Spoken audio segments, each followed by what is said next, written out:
Hello and welcome everyone on my Arvind Geography Verse YouTube channel. Dear friends, today again we are back with a new topic and we are going to study interesting topic, that is mitosis. Today we will deal with the important point which is included in cell division. Basically it is mitosis. There are two types of cell division, mitosis and meiosis. Mitosis occur in somatic cells, whereas meiosis occur in germinal cells. In mitosis, number of chromosome remains constant, means it is not half, it is referred to as equational division, whereas in the case of meiosis, the number of chromosome is halved, we call it a reductional division. So basically we will see that in mitosis there are basically two important phases. First is karyokinesis. In karyokinesis there is division of nucleus, that is nucleus is divided into two parts, whereas when we talk about the cytokinesis, here cytoplasm gets divided. First there is karyokinesis, it is followed by cytokinesis. So these are the two important points which you have to study here. Now one of the important phases, there are the four different stages of mitosis which we call prophase, metaphase, anaphase and telophase. So we will have it with a logic shortcut. So for that already we have mentioned in the old videos, it is written or it is mentioned for the logic is that PMAT means Purana mat.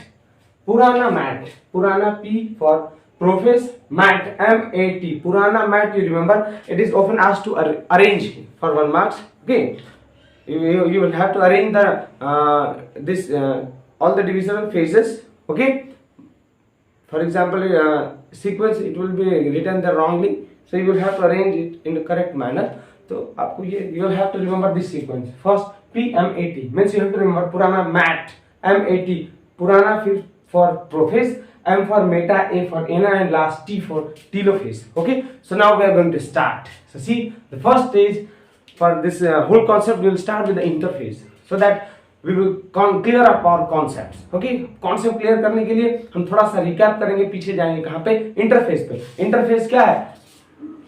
Basically हमने पिछले class में देख लिया है, interface that is no visible change, यानी वहां पे कोई विजिबल चेंज होता ही नहीं है, but then also it is very active phase. वो क्या कर रहा होता है? वो अपने जेनेटिक मटेरियल को और विकसित कर रहा होता है, डेवलप कर रहा होता है, मल्टीप्लाई कर रहा होता है, ताकि सेल अगले डिवीजन के लिए क्या हो जाए, रेडी हो जाए. तो अगर इसको हम देखें तो आप देखो इंटरफेस को अगर मैं ड्रा करूं तो आप ऐसे देखें, suppose this to be the cell. हमने मान लिया कि ये क्या है, सेल हो गया, और यहाँ हमने वहां पे देखा था कि क्या है, एस्टर्स. इसको सबसे खास बात आप क्या बोलते हो, इसको सेंट्रोसोम. क्या हो गया आपका ये सेंट्रोसोम्स. देखिए ध्यान से देखेंगे आप, इसको थोड़ा पीछे से रिकवर करेंगे ना तो कॉन्सेप्ट क्लियर हो जाएगा. ये हो गया आपका सेंट्रोसोम. इसके अंदर क्या है, सेंट्रियोल्स. क्या है आपके अंदर, इसके अंदर सेंट्रियोल्स. ठीक है, सेंट्रोसोम. एक सेंट्रोसोम होता है एनिमल सेल्स में, प्लांट सेल में सेंट्रोसोम एब्सेंट होता है. बहुत ही खास बात. ठीक है, आगे देखें इसमें. फिर अगर हम बात करें इसमें जो जेनेटिक मटेरियल है, जेनेटिक मटेरियल ये वेल डिफाइंड नहीं होता है, ये पूरा फैला होता है इधर उधर. This is what we call genetic material which we call chromatin fibre. क्या इसको बोलते हैं, क्रोमैटिन फाइबर. क्रोमैटिन फाइबर, ध्यान से देखेंगे, क्रोमैटिन फाइबर. ये हो गया आपका न्यूक्लियस. क्या हो गया आपका, न्यूक्लियस हो गया, और ये हो गया इसमें डॉट, जिसको आप क्या रेफर करते हो, न्यूक्लियोलस. न्यूक्लियोलस ये आपका किस फेज में है, ये कहाँ है ये हम है इंटरफेज में. किस फेज में है, इंटरफेज में. इंटरफेज का कैरेक्टर क्या होगा, पहला देखो, एक सेंट्रियोल. सेल के अंदर पर्याप्त जेनेटिक मटेरियल है, क्योंकि हमने देखा था उसमें S1 G1 S और G2 फेज. ठीक है ना, इसमें हमने आरएनए डीएनए इससे पहले वाले जो लेक्चर में देखा था कि जेनेटिक मटेरियल पूरी तरह से डिवाइड कर लिया था. अब ये सेल रेडी है, now this cell is ready to divide. अब ये क्या करेगा, अब इसके बाद माइटोसिस के ये फेजेस आते हैं. ओके, यानी यहाँ पे सेल के पास पर्याप्त जेनेटिक मटेरियल है, सेंट्रोसोम भी है. Now it is going to divide. अब ये डिवाइड करेगा और यहां से किस में एंटर करेगा, इस माइटोसिस फेज में. और इस माइटोसिस फेज में क्या, कैरियोकिनेसिस, यानी ये जेनेटिक मटेरियल यानी न्यूक्लियस दिख रहा है ना, इसका डिवीजन होगा. यहाँ पे किसका डिवीजन होगा, जेनेटिक मटेरियल का. ओके, तो स्टार्ट करें with first, we call it prophase. क्या बोलते हैं हम इसको, प्रोफेज. देखो प्रोफेज को बेसिकली ना दो भाग में बांटा गया है, दो स्टेजेस में इसको डिवाइड किया गया है. ओके, आप देख लो इसको, मैं यहाँ डायग्राम के थ्रू आपको समझाऊंगा, इससे आपको कॉन्सेप्ट क्लियर हो जाएगा. फर्स्ट देखो प्रोफेज, इसको हम बोलते हैं फर्स्ट प्रोफेज, कौन सा फेज हो गया, मैं यहाँ पे लिख दे रहा हूं इसको प्रोफेज, प्रोफेज। इसको हमने बोला अर्ली प्रोफेज, कौन सा, अर्ली। अर्ली का मतलब प्रोफेज को देखो हमने दो पार्ट में डिवाइड किया है। मैं यहाँ पे डायग्राम ड्रॉ कर दूंगा लेट प्रोफेज का, किसका, लेट प्रोफेज। थोड़ा मैं देख लो पूरा वीडियो आ रहा है ना, नहीं पूरा नहीं आ रहा है, थोड़ा सा मुझको इसको और ऊपर करना होगा, ये थोड़ा सा इसको और छोटा डायग्राम बनाना होगा। This is okay, this is late prophase. ये कौन सा फेज हो गया, लेट प्रोफेज। ओके, आप देखें ये इसके बाद ये सेल यहां एंटर करता है। ओके, दो पार्ट में होगा, अर्ली प्रोफेज, प्रोफेज को दो भाग में डिवाइड कर लिया हमने, अर्ली प्रोफेज और फिर दूसरा कौन सा बोल दिया हमने, लेट प्रोफेज। अब देखें यहाँ जो सेंट्रियोल है ना, सेंट्रियोल, अब देखो जो प्रोफेज होता है ना उसमें जो सेंट्रियोल है ना ये डुप्लीकेट हो जाता है, यानी दो सेंट्रोसोम्स जो है वो दो पार्ट्स में डिवाइड कर जाएगा। देखो दो हो गया ना। अब देखिए ये बाहर जो सन की तरफ जो रेडिएट कर रहे हैं ना, बाहर की तरफ मटेरियल माइक्रोट्यूब्यूल का बना होता है, उसको हम बोलते हैं एस्टर। क्या बोलेंगे इसको, एस्टर, ठीक है ना। अब डुप्लीकेटेड जो सेंट्रियोल है, यहाँ हमने क्या देखा, यहाँ जो सेंट्रियोल यानी सेंट्रोसोम था ना, ये दो भाग में, टू डॉटर सेंट्रियोल, सेंट्रियोल में क्या हो गया, डिवाइड हो गया, ठीक है ना। अभी डिवाइड होने के बाद जो सेंट्रोसोम है सेंट्रियोल बन गया है, क्या बन गया है, सेंट्रियोल। कितना बना, दो बन गया। अब ये क्या होता है ना, ये अब पोल की तरफ मूव करने लगता है, इधर आने लगेगा, किधर आने लगेगा, इस साइड। ओके, और अगर हम दूसरा देख लें कि अब न्यूक्लियस के अंदर क्या गेम चल रहा है, इसलिए न्यूक्लियस के अंदर देखो आप, जो न्यूक्लियस है ना इसके अंदर खास क्या है, न्यूक्लियस के अंदर क्या हो रहा है ये देखेंगे। देखो न्यूक्लियस का जो न्यूक्लियर मेम्ब्रेन है ना, न्यूक्लियर मेम्ब्रेन, अब देखो यहां से जेनेटिक मटेरियल डिवाइड हो चुका है। अब जो ये जेनेटिक मटेरियल इसके अंदर है ना, उसको अब उसका डिवीजन स्टार्ट करना है, इसको दो भाग में तोड़ना है। तो ये कवर होता है ना, अब धीरे धीरे ये डिसअपियर होना स्टार्ट होता है, यानी यहाँ पे वो डिसअपियरिंग तो आपका स्टार्ट हो जाएगा अर्ली प्रोफेज में, यहाँ स्टार्ट हो जाता है, लेकिन पूरी तरह ये टूट जाता है, डिसअपियर हो जाता है कहाँ पे, न्यूक्लियस लेट प्रोफेज में। कहाँ पूरी तरह टूट जाएगा, लेट प्रोफेज में। अर्ली प्रोफेज में न्यूक्लियर मेम्ब्रेन स्टार्ट्स डिसअपियरिंग। यहाँ क्या होगा, न्यूक्लियर मेम्ब्रेन, जो न्यूक्लियर मेम्ब्रेन है ना, nuclear membrane starts disappearing, start हो जाएगा क्या, गायब होना, डिसअपियरिंग। समझ में आया, ये गायब होना स्टार्ट हो जाएगा, कहीं कहीं से टूट के ऐसे ऐसे, ठीक, और यहां पूरी तरह ये गायब हो जाता है। आपको ये बात समझ में आ गया।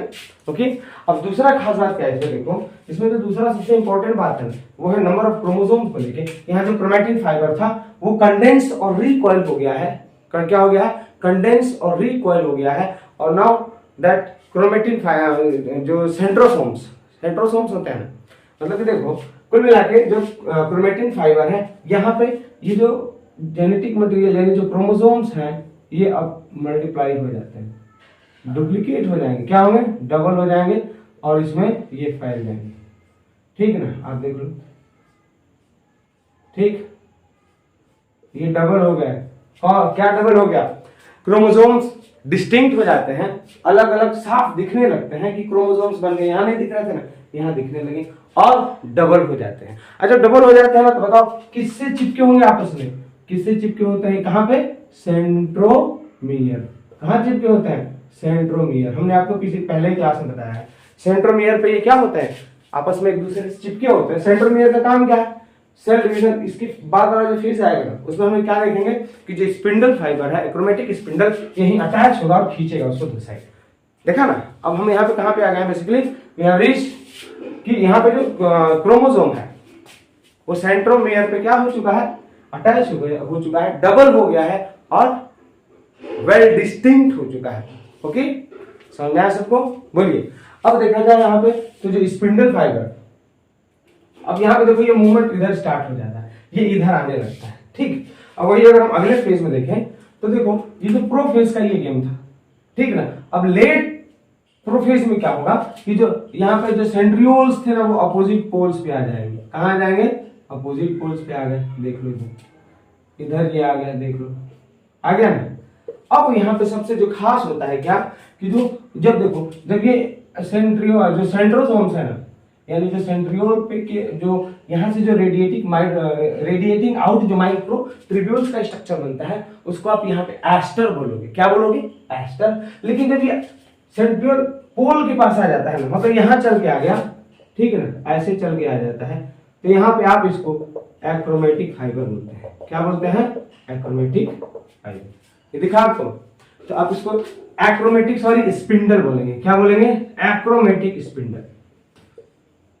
Achromatic spindle. ये एक्रोमेटिक स्पिंडल कब बनेगा? लेट प्रोफेज में बनेगा। ठीक है, समझ में आया? अभी देखो पूरा क्लियर स्ट्रक्चर दिख रहा है आपको, ठीक है ना। अब देखिए यहाँ पे, अब मैं क्रोमोसोम्स को ड्रॉ कर दे रहा हूं। क्रोमोसोम्स देखो, ये ऑलरेडी यहाँ डुप्लीकेट हो चुके हैं और इस फॉर्म में यहाँ स्प्रेड आउट होंगे, ठीक है ना। अगर आपसे पूछा जाए कि वो किस पॉइंट पे चिपके हुए हैं, तो आप क्या आंसर दोगे? सेंट्रोमियर पे। कहां चिपके हुए हैं वो? सेंट्रोमियर। ठीक है ना। अब न्यूक्लियर मेम्ब्रेन देखो यहाँ पे पूरी तरह लगभग डिसअपियर हो चुका है। ये खास बात है किसका? लेट प्रोफेज का। अर्ली प्रोफेज में ये डिसअपियर होना स्टार्ट हो गया है। ठीक, फिर से एक बार रिवाइज कर लेते हैं हम। अब देखो, ये जो एक्रोमेटिक स्पिंडल होता है ना, ये किस चीज से बना होता है? Basically it is made up of tubulin protein. किसका बना होता है? ट्यूबुलिन और प्रोटीन का बना होता है। और इसका काम होता है कि सेंट्रोमियर पे अगले फेज में हम देखेंगे अटैच करेगा और फिर सेल डिवीजन में इसको मदद करेगा। तो ये था हमारा कुछ बेसिक कॉन्सेप्ट जिससे आपको समझने में आसानी हो। चलिए एक बार फिर से क्विक रिवीजन कर लेते हैं। देखो, इंटरफेस यहाँ हमने देखा था, बेसिकली जेनेटिक मटेरियल डिवाइड हुआ, सेंट्रोसोम्स एनिमल सेल्स में डिस्टिंक्ट अलग हो गया। अब जो क्रोमेटिन मटेरियल है वो पूरी तरह डिसॉल्व होता है, मतलब डिस्टिंक्ट नहीं होगा।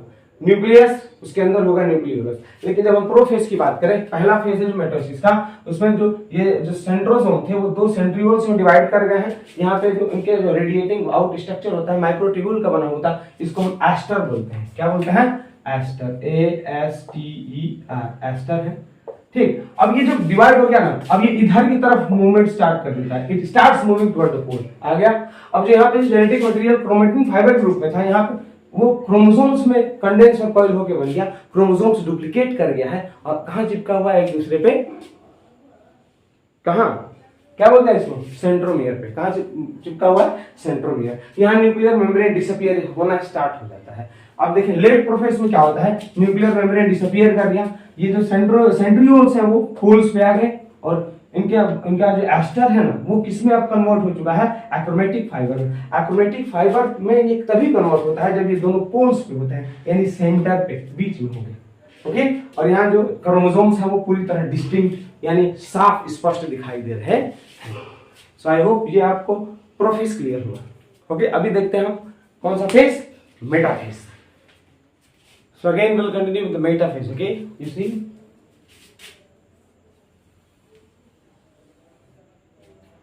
suppose this to be the cell. Okay, now next, here we have seen the spindle fibers.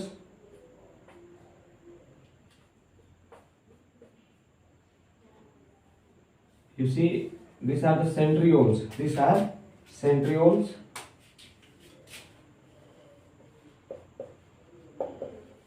Centrioles which have moved apart. यानी centriole बीच में आ गया, एक इस साइड और एक इस साइड। ठीक, और इसके बीच में ये फिर कनेक्ट हो जाता है किससे? स्पिंडल फाइबर से। आपस में एक दूसरे से किससे कनेक्टेड होता है? Spindle fibre. Okay, this structure is spindle fibre. हमने पहले ही पढ़ के देख लिया है। Next, the most important thing regarding is chromosome. यानी खास बात इसमें जो सबसे होगा ना, वो क्रोमोसोम का होगा। क्रोमोसोम यहाँ जो मेटाफेज है ना, इसमें बिल्कुल सेंटर में आ जाएगा। कहाँ जाएगा? सेंटर में। ओके, सेंटर में आ गया, देख लो आप। और जो क्रोमोसोम सेंटर में आ गया ना, it is arrange in the equational plane.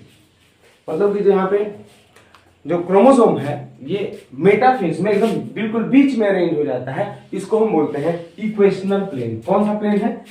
Equational plane. यानी इक्वेशनल प्लेन यहाँ पे जो क्रोमोसोम है वो बिल्कुल बीचों बीच में अरेंज कर दिया। ओके, और अभी अगर हम बात करें तो जो स्पिंडल फाइबर, कौन सा फाइबर? Spindle fibre. सारा जो स्पिंडल फाइबर है ना वो सेंट्रोमियर पे कहाँ अटैच हो जाता है? जाके सेंट्रोमियर। ये क्या स्ट्रक्चर है? सेंट्रोमियर। यानी स्पिंडल फाइबर हर क्रोमोसोम के सेंट्रोमियर पे अटैच हो गया और क्रोमोसोम कहाँ अरेंज हो गया है? बिल्कुल बीचों बीच में, जिसको आप क्या नाम दे रहे हो?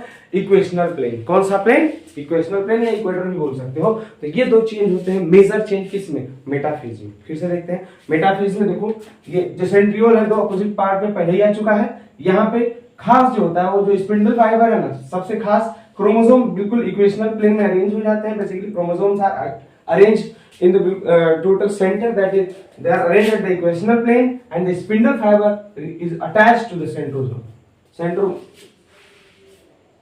Means it is spindle fiber is attached to the chromosome at centromere, यानी अटैच हो गया, बिल्कुल चिपक गया है। अब इसके अगले फेज में हम जाएंगे जो हमारा कौन सा है? एनाफेज। कौन सा है?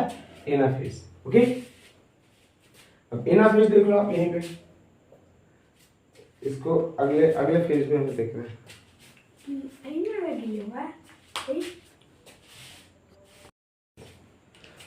So dear friends, we'll talk about the anaphase now. Okay, anaphase. इसके बाद हमने कौन सा फेज ले लिया है? एनाफेज। देखो आप ध्यान से, इसके बाद कौन सा फेज होगा? एनाफेज। एनाफेज को बेसिकली हमने दो पार्ट्स में डिवाइड किया है समझने के लिए। इसमें फर्स्ट हो गया सी अर्ली एनाफेज।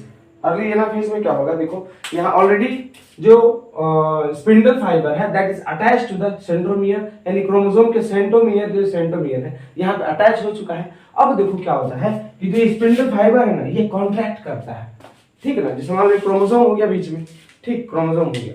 अब इधर से भी स्पिंडल फाइबर और इधर से भी स्पिंडल फाइबर। अब ये क्या करता है ना, बहुत तेजी से खींचेंगे तो दो पार्ट में टूट जाता है। ए फॉर एना, लॉजिक क्या है? ए फॉर अलग होना। अब यहाँ पे जो क्रोमोसोम्स है ना वो बीच से जो टूट के सेंट्रोमियर से वो क्या होने लगेंगे? अलग होने लगेंगे। क्या होने लगेंगे? अलग होने लगते हैं बिकॉज ऑफ द जो सिस्टर क्रोमैटिड्स हैं वो कॉन्ट्रैक्शन से। जैसे मान लो सिस्टर क्रोमैटिड्स चिपके हुए कहाँ पे चिपके होते हैं? ये आपके सेंट्रोमियर पे। अब यहाँ से जब स्पिंडल फाइबर कॉन्ट्रैक्ट हुआ सिकुड़ेगा ना तो ये कहाँ से टूट जाएगा? सेंट्रोमियर से टूट के ये धीरे धीरे सिस्टर क्रोमैटिड्स अलग होके पोल्स की तरफ जाने लगते हैं। ओके, तो यहाँ जो डायग्राम बनेगा ये क्या हो गया? देखो आप, ये हो गया, देख लो आप,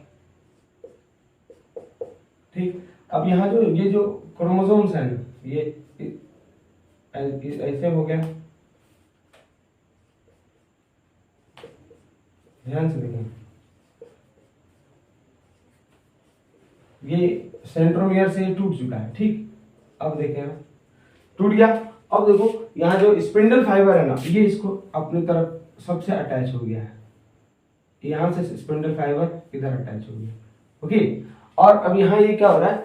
मूवमेंट स्टार्ट हो गया है इसका, किधर की तरफ? अब ये इधर की तरफ मूव हो रहा है और ये वाला पार्ट इधर की तरफ मूव हो रहा है। ओके, एना में अब देखिए बेसिकली सिस्टर क्रोमैटिड्स जो होता है ना, ये सिस्टर क्रोमैटिड्स इसका कॉन्सेप्ट क्या है? जैसे सपोज करो ये क्रोमोसोम हमने ड्रॉ कर दिया, ये इधर खींचेगा, ये इधर तो स्प्लिटिंग स्ट्रेट होती है, ठीक, सीधे से टूटेगा, सीधे सीधे सीधे। तो ये आधा इधर की तरफ चल दिया और ये आधा इधर की तरफ चल दिया। यही है, हमने दिखाया आपको, आधा आधा टोटल डिवीजन हो गया। Centromere gets attached. जो सेंट्रोमियर है वो क्या होता है? अटैच हो गया है पहले ही मेटाफेज में। अब वो जो स्पिंडल फाइबर है ना बेसिकली दे कॉन्ट्रैक्ट, वो कॉन्ट्रैक्ट होंगे तो सेंट्रोमियर से जो क्रोमोसोम है ना वो वर्टिकली टूट के अलग अलग पोल्स की तरफ मूवमेंट करना स्टार्ट कर देता है। ये आपका किस में होगा? अर्ली एनाफेज में। किस में होगा?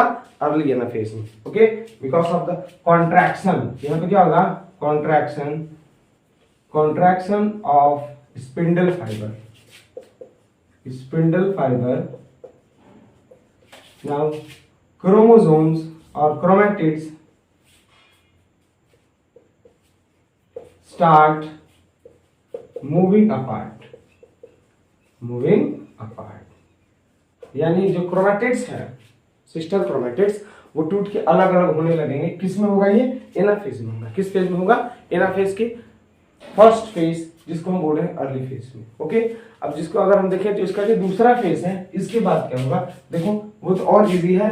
जैसे मान लो अब यहाँ पे इस टाइप का फरो बन जाएगा, ठीक है, अब देखो बेसिकली फरो बनना स्टार्ट हो जाएगा और जो यहाँ पे क्रोमोसोम्स सिस्टर क्रोमैटिड्स है ना वो बिल्कुल किनारे आ जाएंगे। देख लो आप, आ गए इस साइड और ये किनारे आ गए। क्लियर? ये देखिए आप बिल्कुल ये कहाँ गए किनारे और ये आपके हो गए एस्टर्स। मैं ड्रॉ कर दे रहा हूँ क्रोमैटिन फाइबर जो इनको खींच रहा है अपनी तरफ। 1 2 3 4 इधर खींच के ले आइए। देखो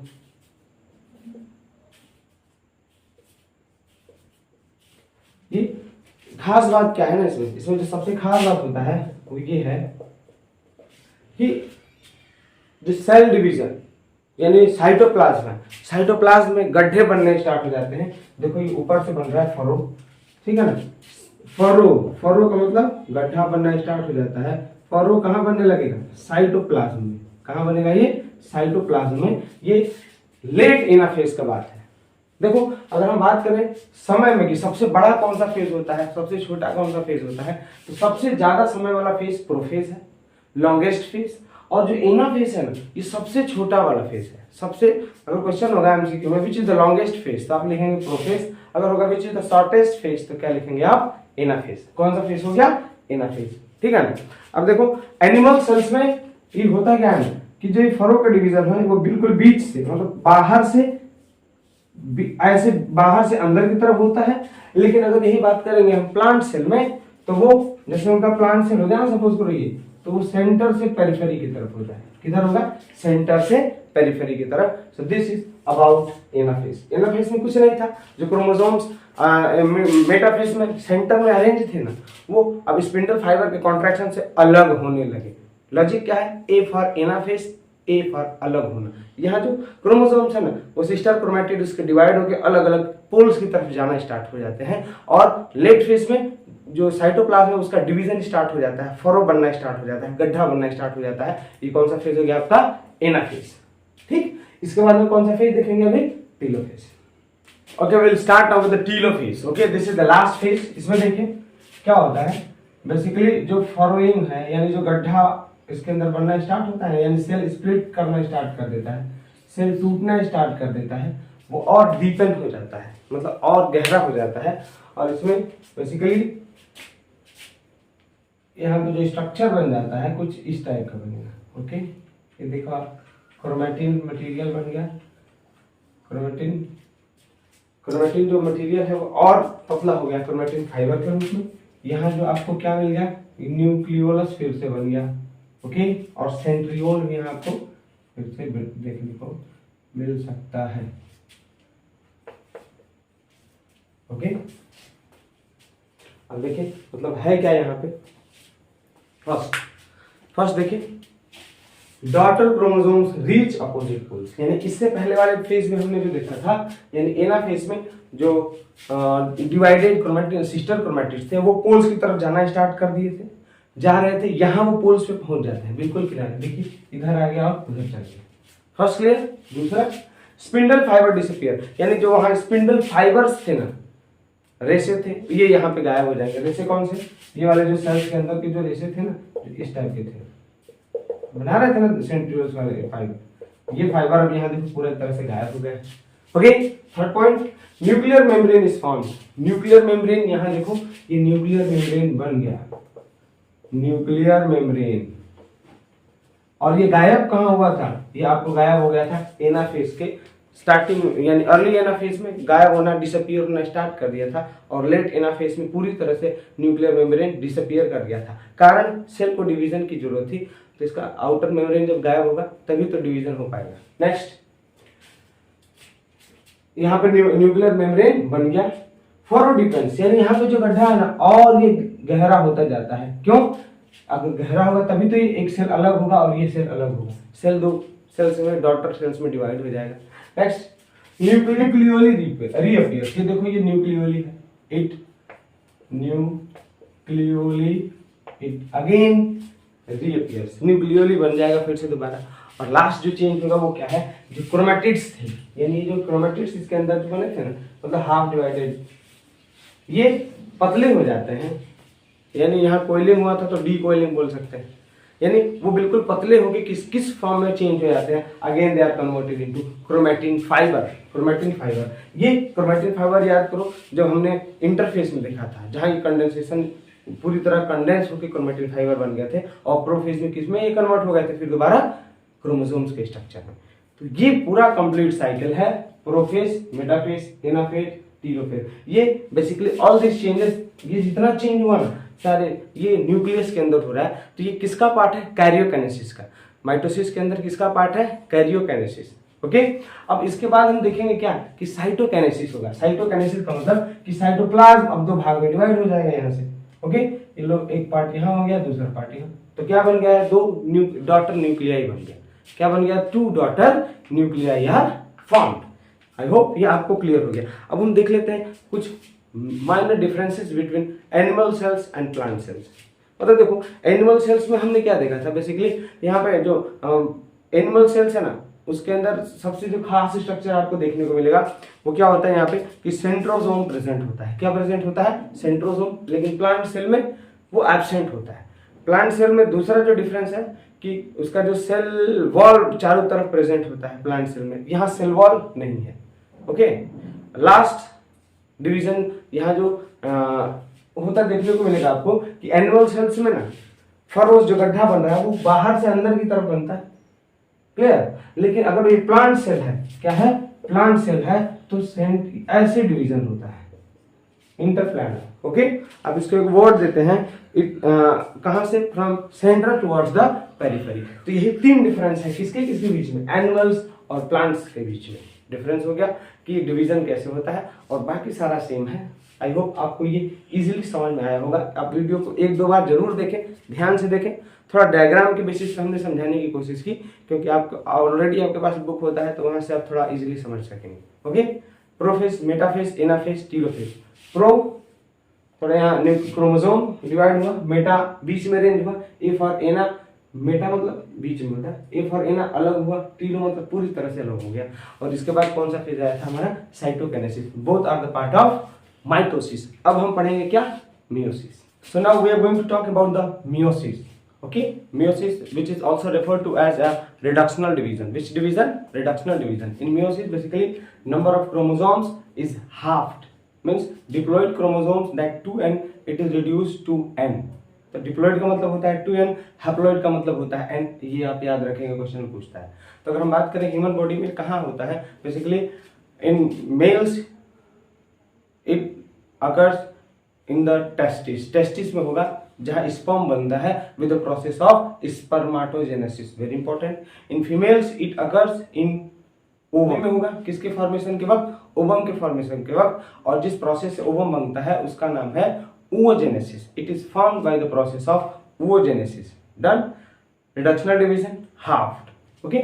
अब यहाँ सो मैटरनल एंड पैटर्नल क्रोमोसोम्स, यानी मदर से आने वाले क्रोमोसोम और फादर से आने वाले जो क्रोमोसोम्स हैं बेसिकली दे मिक्स अप, वो मिल जाता है ड्यूरिंग द फर्स्ट डिवीजन, और उसके बाद वो सेपरेट होना स्टार्ट होते हैं। और जब सेपरेट होते हैं ना तो उनमें एक प्रोसेस होता है, देखिए आप सपोज करो मैटरनल पैटर्नल क्रोमोसोम। अब देखो यहाँ पे जहाँ ये दोनों क्रोमोसोम्स आपस में इंटरसेक्ट कर रहे हैं ना, यहाँ देखो इसको बोलते हैं पॉइंट ऑफ क्रॉसिंग ओवर। यहाँ पे क्रॉसिंग ओवर होगा और यहाँ पे इंटरचेंज ऑफ मटेरियल्स होगा।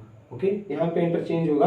दिस आर बेसिकली, इस स्ट्रक्चर को आप क्या बोलते हैं, चास्मा। क्या बोलेंगे, चास्मा। एग्जाम पॉइंट ऑफ व्यू से CHAISMA, चास्मा, वेरी इंपॉर्टेंट। दूसरा देख लें, ड्यूरिंग सेपरेशन, यानी जब ये अलग हो रहे होते हैं म्यूसिस में, तो क्रोमेटिन मटेरियल गेट एक्सचेंज। यहाँ जो क्रोमेटिन मटेरियल है, जहाँ क्रॉसिंग ओवर हुआ है ना, वहाँ ये इसका मटेरियल उस पे चला जाएगा और उसका मटेरियल इस पे आ जाता है। इसको बोलते हैं it gets exchange between the 2 member of homologous pair, यानी जो होमोलोगस पेयर्स है यहाँ में एक्सचेंज हो जाता है। वेरी इंपॉर्टेंट क्वेश्चन पूछेगा कि क्रॉसिंग ओवर किस में होगा, क्रॉसिंग ओवर होमोलोगस पेयर में होता है। कब होगा, जब वो क्या है, जब एक दूसरे पे ये इंटरसेक्ट कर चुके हैं। यहाँ पे इनका जो मटेरियल है ना वो क्या होता है, कभी कभी इंटरचेंज हो जाता है और उसको आप क्या बोलते हो, क्रॉसिंग ओवर। मतलब आप क्या डिफाइन करोगे, during separation the chromatic material get exchanged between the 2 member of homologous pairs of chromosomes, which is called crossing over. Then exchange of genetic material in homologous pair of in the homologous pair is called crossing over, यानी homologous pair में जो genetic material का अदला बदली हो जाता है उसको आप क्रॉसिंग ओवर बोलते हैं। ओके, और यहाँ पे देखना जो अगला important word exam point of view से बहुत इंपॉर्टेंट है वो चास्मा है। It is the crossing over result in the formation of this crossing over, यानी जो क्रॉसिंग ओवर हो रहा है जेनेटिक मटेरियल का एक्सचेंज हो रहा है, इसकी वजह से क्या फॉर्म हो जाता है चास्मा। नाउ दिस चास्मा देख लो यहाँ जेनेटिक मटेरियल का क्लियर दिख रहा है कि एक्सचेंज हो चुका है। अब जो चास्मा है ना, अगर पूछे कि वो कहाँ आकर होता है तो it occurs in non sister chromatids. याद रखें क्रॉसिंग ओवर होमोलोगस ये कहाँ होगा, नॉन सिस्टर क्रोमेटिड्स। एमसीक्यू के लिए बहुत ही इंपॉर्टेंट है। तो आई होप आपका माइटोसिस, मियोसिस और ये चैप्टर पूरा क्लियर हो गया है। थोड़ा आप इसको ध्यान से पूरा एक दो बार रिवाइज करके देखें मैप के थ्रू, डायग्राम के थ्रू, और जो जो पॉइंट इंपॉर्टेंट हमने बोले हैं उसको आप बार बार देख के एक बार क्वेश्चन आंसर और एक्सरसाइजेस को प्रैक्टिस कर लें, और आई होप यहाँ से जो भी क्वेश्चन बनेगा आप इजीली कर पाएंगे। Okay, now the next chapter which we are going to do is genetics from the very beginning. I hope आपको समझ में आ रहा होगा, और आप अगर जेनेटिक्स फर्स्ट क्लास से मेरा क्लास अटेंड करेंगे तो उसके बाद आई डोंट थिंक आपके पास कोई ऐसा क्वेश्चन होगा जो छूट जाए या कोई डाउट हो। So please if you are new subscriber या पुराने भी हैं then also please like, comment, share it to your friends. जय हिंद, जय भारत।